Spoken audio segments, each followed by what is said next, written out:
Good evening, everybody. Welcome back to Spirits and Ghost Stories. I'm your host, Thomas Aarons. And I'm Carly Bird. Week 51. We are 1 week away from our extremely delayed year anniversary. Or first time anniversary. What do you call it when it's your first anniversary? I think we already celebrated our anniversary on our actual anniversary. We were like, hey, yeah, it's officially been a year. Yeah, but we talked about that already, but it hasn't officially been 52 weeks yet. It has been 52 episodes. So we're dumping a couple of episodes a little bit early. That way this gets all like sorted out. That we can get ahead of the schedule. Because guess what happens in September? It's Halloween season. Yes, it is. And everything's gonna be Halloween related-ish. So, yeah. So Your voice is so beautiful. Thank you. Thank you. I wish more people thought that. Apparently, I'm the best voice to have when you want somebody to commit suicide. So, suicide? Halloween season. No. Carly, what are we drinking tonight? Tonight, we are still, I bought a large bottle of Hornitos whenever you graduated the last episode. And we still have that. So we're going to go with the tequila drink again. And this evening, we went ahead and went with the Salty Dog. I know, sounds mildly disgusting. However, this drink has tequila, grapefruit juice, and it's a salted rim on the glass. My bad. That was kind of clinky. Did you hear that? There's like salt on the rim, and I've already licked all of it off. So it is what it is. But it's nice for today's sunny, beautiful weather. And we will have some kind of special thing I'm thinking we'll do for like week 52. I don't know what it's going to be yet. Honestly, like one thing that we mentioned during the shark episode is really starting, I think we're doing it the first week of October, like all October episodes, we're going to be in costume. I think that's what we kind of agreed on. Oh, hell yeah. If you guys didn't know that, we're going to do that. We are going to have a big Halloween episode. I'm going to start researching that probably around Labor Day-ish, because last time it literally took me from Labor Day to Halloween to get like Amityville like dialed up. Because that's usually our big episode is going to be Halloween. No, I think, 100%. I think like all September and October needs to be like Halloween related. Yeah. And then from November to December is all like Christmas. Honestly, it was so funny. It's like, I thought that would be the hardest time for us. Really was easy because it is just holiday themed horror. And it's like, wow, that's honestly between September and January, it's actually very easy to find stories because it's themed. And I finally just started getting like more active on our Instagram channel too. It's really hard. I don't know if anyone's noticed this, that like our Facebook channel is like not very active, and that's because I can't access it very much, and he's busy with his other podcast. So the Facebook channel just kind of like exists for live streams. It exists for live streams. And then like the actual Instagram posts are like, I access that and I add the content there, and then he edits the actual videos, and I kind of just like take screenshots and like that. So that's the reason that our Facebook is not active. But anyway, and the last like little note is really got some good feedback about the shark episode. I thought it'd be a lot more like blowback. I didn't know about that. It was like people really thought it was creepy, the stories, which I was happy with. Because like those stories were real. He didn't care whether or not you all found it interesting. He found it interesting, so he was satisfied. Yeah, I found it interesting, and I was satisfied with the fact that other people were like, oh yeah, it was scary. Like one friend that we talk to all the time, she even said like, yeah, that was creepy. Yeah. I mean, it's not a ghost story, but the idea is like that is a situation that is terrifying because you have no control. Right. And even when I glanced up and I look at Carly, I know that she was like, oh crap, that was like the first story. I haven't told a lot of scary stories. I'm more the haha guy. And so I've always told, I think this was like out of the 50-ish episodes we've done, I think I've told 2 scary ones. And I think it was The House in the Woods, and then I think it was this one, were really the 2 creepier ones. Yeah, those are the only 2 creepy ones. And so I was like really glad I could bring it back. I mean, I haven't done very many creepy ones either. They're really hard to find. Creepy stories that are short, that you can fit within a podcast. Honestly, the trees are sleeping scared the crap out of me. That really? One I hate. I had nightmares. It's like the skin tree, and they had to like chop it down and it ate the dog. During the day. Yeah.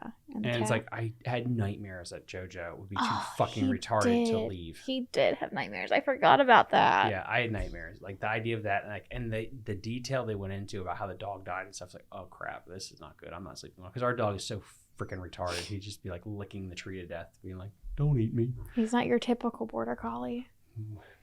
He's not agile. He's got, and so I think they said border collies are like high intelligence. So ours is basic intelligence. So. Yeah. Basic. He's right on the average. So, but we love him still. But anyway, and I think tonight we have me telling the scary stuff in the news, which means Carly. What is the story that we have for today? All right, everybody, prepare yourselves for the tale: the haunted exes. Yeah, I know, right?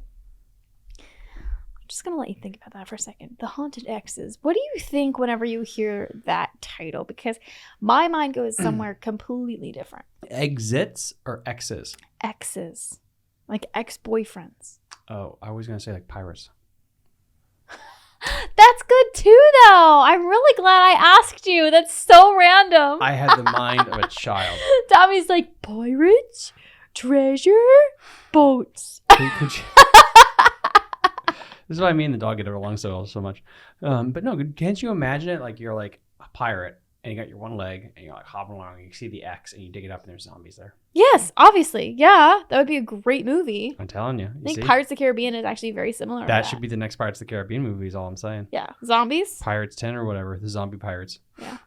Oh my gosh, I could go for a Pirates of the Caribbean movie. Mm-hmm. I want to do the one where Jack Sparrow gets like marooned on that island and then he becomes like the king of all of the cannibals that live there. You remember that one? Where he had all like the makeup on it. And I know that one's like 3. I think it's 2 or 3. Contradictory where people are like, I don't like that one. Yeah, I think that was. That one's like all about Jack Sparrow though. Dead Man's Chest. Is that what it's called?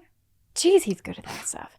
I am so bad at remembering names of things. Because that's when the Kraken. That's when Davy Jones sent the Kraken out to get him. Yeah. And so he like marooned the boat because he was afraid to go out land. Right. And then by the way, another fun little fact that Davy Jones took the longest. I think they said it took him a year to actually animate that character. And they also used a lot of prosthetics along with CGI, which is why he still holds up. Because there's this big issue with digital animation where like it doesn't hold up. It's not as much animation as we thought it was. It was actually more real, like paint and makeup. And then they use digital animation, but they took longer for it. So example is a lot of stuff that comes out now, they're only giving them like 6 months or less to do it. To do the animation. Davy Jones, they spent a ton of time because they actually shot the films back to back. So what that does is that's why episode 2 and 3 came out 1 year after the other. Creates, what is it, congruency? Yeah, congruency. But it also means like they gave them plenty of time to do it because they said, listen, we're doing 2 movies. You got so many years just to bang out the 2 movies and then you're done. Yeah. Which is really cool. But anyway, that's why Davy Jones holds up so well. So when people bitch about CGI, I understand the biggest issue is like you got to give these people a lot more time to work on it. You give them more time to work on it, it's going to come out and it's going to look better. You tell them you got a week. Biggest issue with She-Hulk nowadays is that too. Thank you, Mr. Movie Buff. You're welcome. So let's get back to the story. Let me restart so that we can actually add the music in where it needs to go. Prepare yourselves for the haunted exes. Ooh. Arr. When I was 16, I started dating my very first boyfriend. The booty. You ruined this story. I messed up. My bad. I'll never ask you again what you think the title means. Okay. When I was 16, I started dating my very first boyfriend. The first time I went to his house, we were hanging out in his room. And for whatever reason, I decided to take my shoes off and leave them there when we went back downstairs. Obviously, they were making out. A couple hours go by, and his dad offered to drive me home. I didn't have a car yet. I agreed, and I went upstairs to grab my shoes. However, right before I went to step over the threshold into his room, I stopped short. I don't know what happened, but all of a sudden I felt this huge sense of dread. I felt it like something was warning me that they didn't want me in there. I went back downstairs and sheepishly told my boyfriend that I needed him to go get my shoes for me. When he asked why, I told him what happened, expecting him to laugh. His mom, who was listening, suddenly went white, and her jaw dropped. My boyfriend looked frightened, and I just said, "Oh my God," and he said, "Oh my God, it's happening again." At this point, I'm like, what the fuck? And he explained to me about the visions him and his brother would have, and how strangers could never go into his bedroom for the same reason as I had. They had to eventually get the room blessed by a priest, which seemed to make it stop for a while. This was reoccurring. Yeah.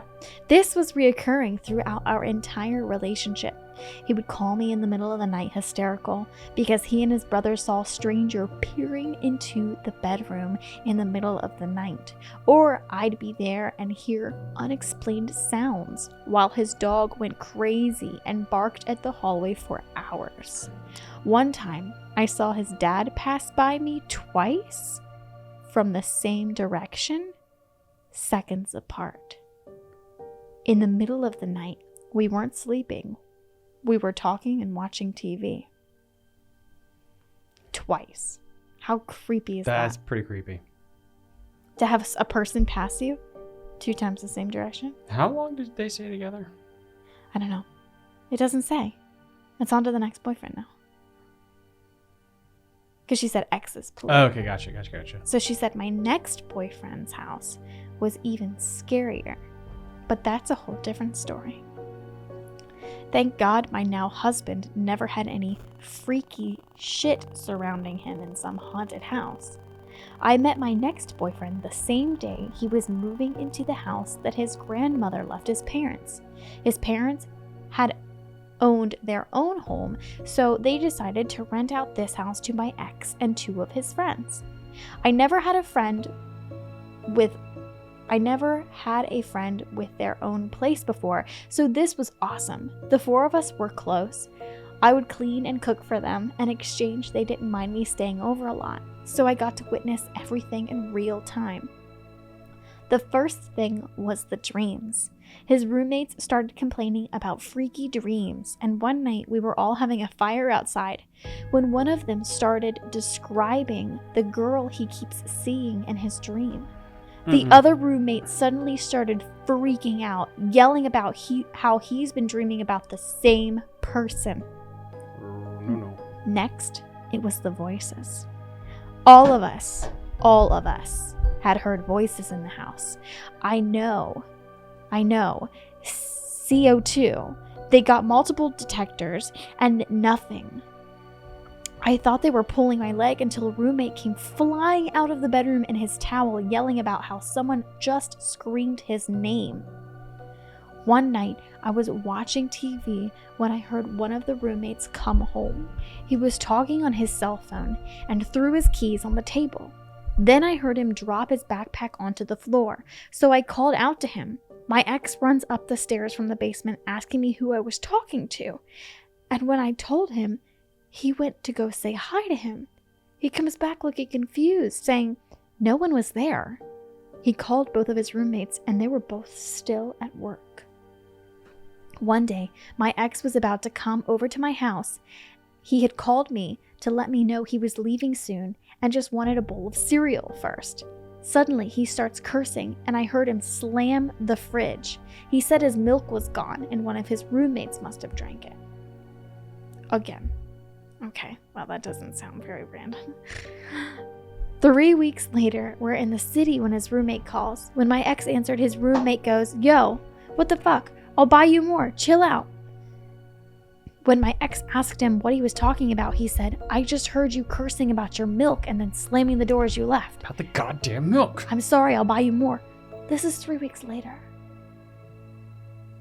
So the ghost was copying him in the house. It's like the Predator. Yeah. We would also constantly hear whispering and shit like that. It was weird as fuck. One day, I was working and my ex swung by my job to give me some Starbucks. Oh, what a good boy. My watch stopped today at 3:15, he told me. I was like, okay, cool, buddy. But he goes, no. The weird thing is that my alarm clock stopped at 3:15 today, too. I told him it was a coincidence. I guess it's just weird because today's March 15th. At the same time, his father, who owned the home, was into construction, had this plaguing thought that he had to knock the wall down in the basement. This is something he'd been meaning to do for a while, but for some reason that day, he couldn't concentrate on anything else. So he gave up trying to work, went over and knocked it down. Behind the first layer of the sheetrock was a note written in Sharpie. It had his grandfather's initial on it, along with the date the wall was put up, March 15th, exactly 50 years earlier. We ended up breaking up shortly after that. Unrelated. And I know they moved out quickly after. And that was the tale of the haunted exes. That's a really good story. I feel like she must have been haunted. Yeah, I do love... this is a trigger warning for all of our female listeners She here. probably used a Ouija board. I love, again, I'm going to say this one more time. Trigger warning for all the female. I love the psychosis of women being like, it's literally all my exes are like so crazy. And it's like, even though if you do math, the common denominator is you, bitch. You're the issue here. And I love that she went through all these dudes and never one was like, Chassie, I think this is a you problem. We were fine until you came in and shit started levitating. Get the hell out of here. She's speechless. Speechless, I tell you. The first guy, literally, she said that they had problems and they brought a priest into the house before she was in the picture. The second place, they were moving in the same day they met her. So how would they blame her for either of those I just feel like scenarios? it's a coincidence that even though it might be them, like, okay, you could say, like, okay, boy one was like, listen, this is all happened to me. Like, how is this always happening to you then? So I remember that. It was him and his brother. Yes, but then how is she so unlucky that she won the lottery of always being She's the attracted to person? haunted people. She's gothic. Maybe. She's vampire. Emo. That was weird. And that was the alarm. Should be no. What I do think is, I think it's so funny, like how chill like the group of people were, like the dudes that lived in the apartment together, because that's how it would be too. But that was really subtle. That was like a lot more subtle than like seeing faces. And hearing some voices every once in a while is kind of like, okay, well, you live with a bunch of people. There's radios going on all the time, I'm sure. Movies, TVs, you know. And the walls are probably thin because it's an older house. But I don't know. I just feel like guys in that kind of environment, like it's really like a frat house. They're just more chill about that kind of stuff. And they can write it off easily. Versus like a family home where you and your brother live in the same bedroom and you literally see the same face looking at you in the middle of the night in the window. For our couples at home, if your significant other was haunted, what would you do? Let us know in the comment section down below. Strangle him. Just kidding. Would you still live with them? I think it's more like she Would says murder. I'm like you know, like would you like have an intervention, talk to them about this? This is an issue. Carly's like, no, you just get the pillow out. You just smother him. You don't let them interrupt your sleep. I don't have a whoa. He's got a point there. What's a whoa? What the hell does that mean? You completely derailed my conversation. I was going to say one thing, but I'm gonna have to jump on that bandwagon with this sleep talk. Like, yeah, you don't let them derail your sleep. Amen. So anyway, I don't really have like a relationship with a priest, pastor, or any type of like religious figure that I could just call up and be like, hey, can you come like cast this demon out my hubby? Yeah. I could probably get in contact with somebody pretty easily. I mean, there's two things that happen. One is very like anticlimactic. It's like you gotta throw water on them and like nothing happens. Door number 2, though, is way more exciting of an evening, ladies and gentlemen. You throw water on that son of a bitch and then fire, steam, anything else like that. Because and scream bloody murder. 20% of only 20% of the people in that room are going to be like, I'm sorry, like Penny Bird, like, oh shit, this is like an exorcism, this is like the deal. When whatever. you say water, do you mean holy water? Yeah. Okay. Yeah, the holy water. But anyway, like, so only like 20% of the people in the room probably are going to be like, oh no, this is like crazy. But then you're going to have everyone else in the room being like, well, this is all bullshit. Until like they see that steam, fire, brimstone, and then there's gonna be a lot of people crying and like, and then what kind of woman are you dealing with here? This is the type of like, I still love him. We're gonna make this work, or the kind like Carly. Are you gonna have like, where are my black people at to be like, hell no, get the fuck out of here, bitch. Because that's what I think I would do to you. If we threw holy water and your head turns like 360 and then you crawl in the walls. I'm like, Tommy's done. He's divorcing me. I get the dog. At least he's not killing me. Like I was going to kill him. I know. You're going to kill me because I inconvenience your sleep. If you're possessed by a demon and the priest comes in here and you're doing some spider shit on the ceiling, I'm taking the dog and we're bouncing. Tommy's like, you can live with the priest. Thanks, bye. He can just lock you up in the basement of the church. Yeah, it'd be a fun attraction. Hell yeah.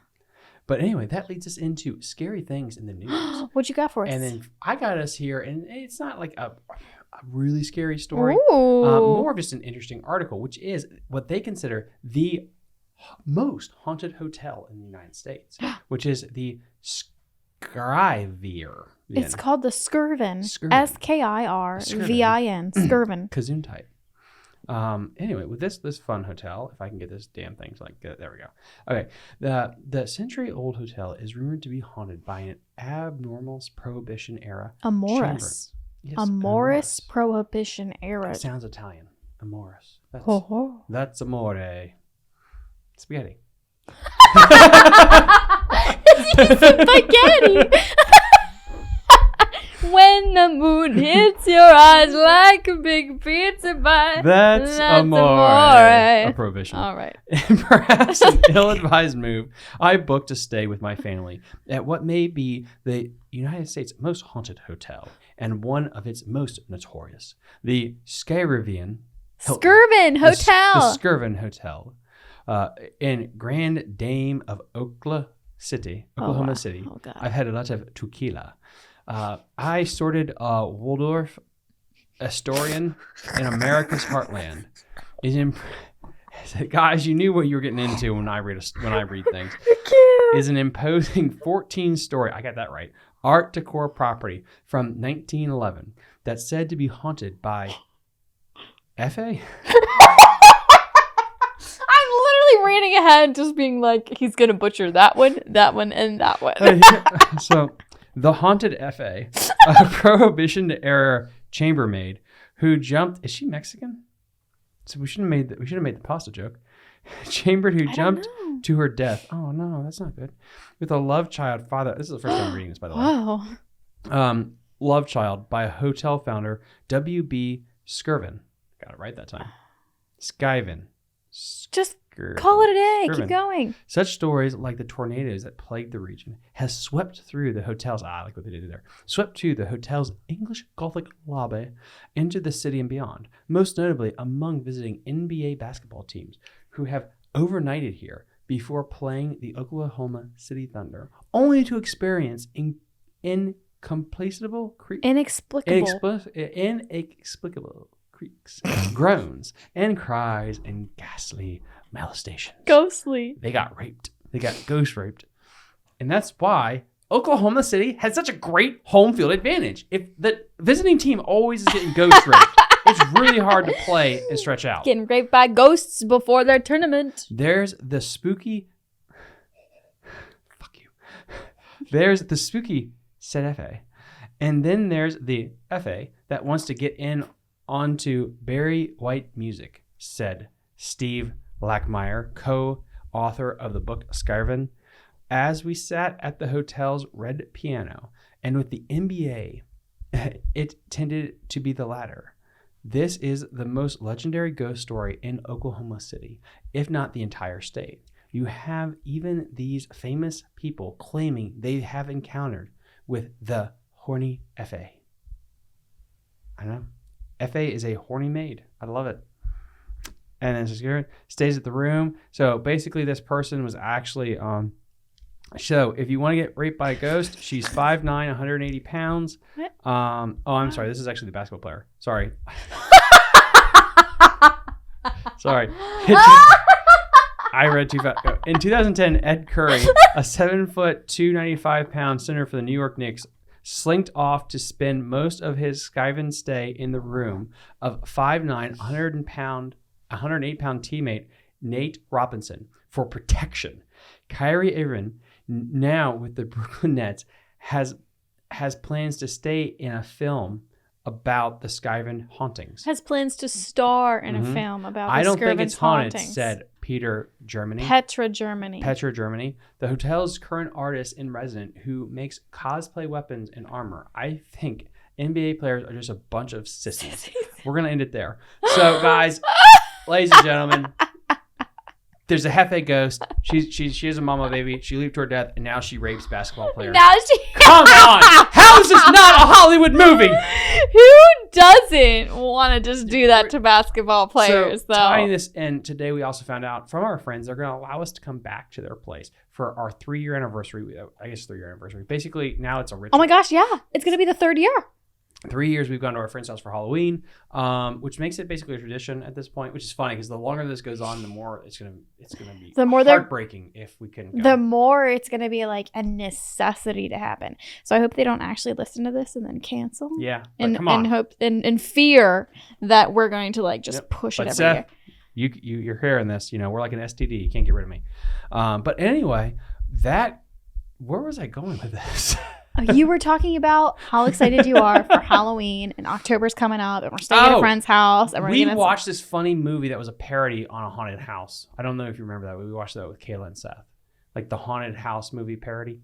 Yes, we watched it. This would be perfect for a movie just like that. I remember it being extremely funny, and then when I watched it with Kayla and Seth, it was like so stupid. When did you watch that movie again? A long time ago. I think it's called Haunted House. It's like a spoof, just like scary movies, where it's like not another scary movie 1, 2, 3, 4, 5.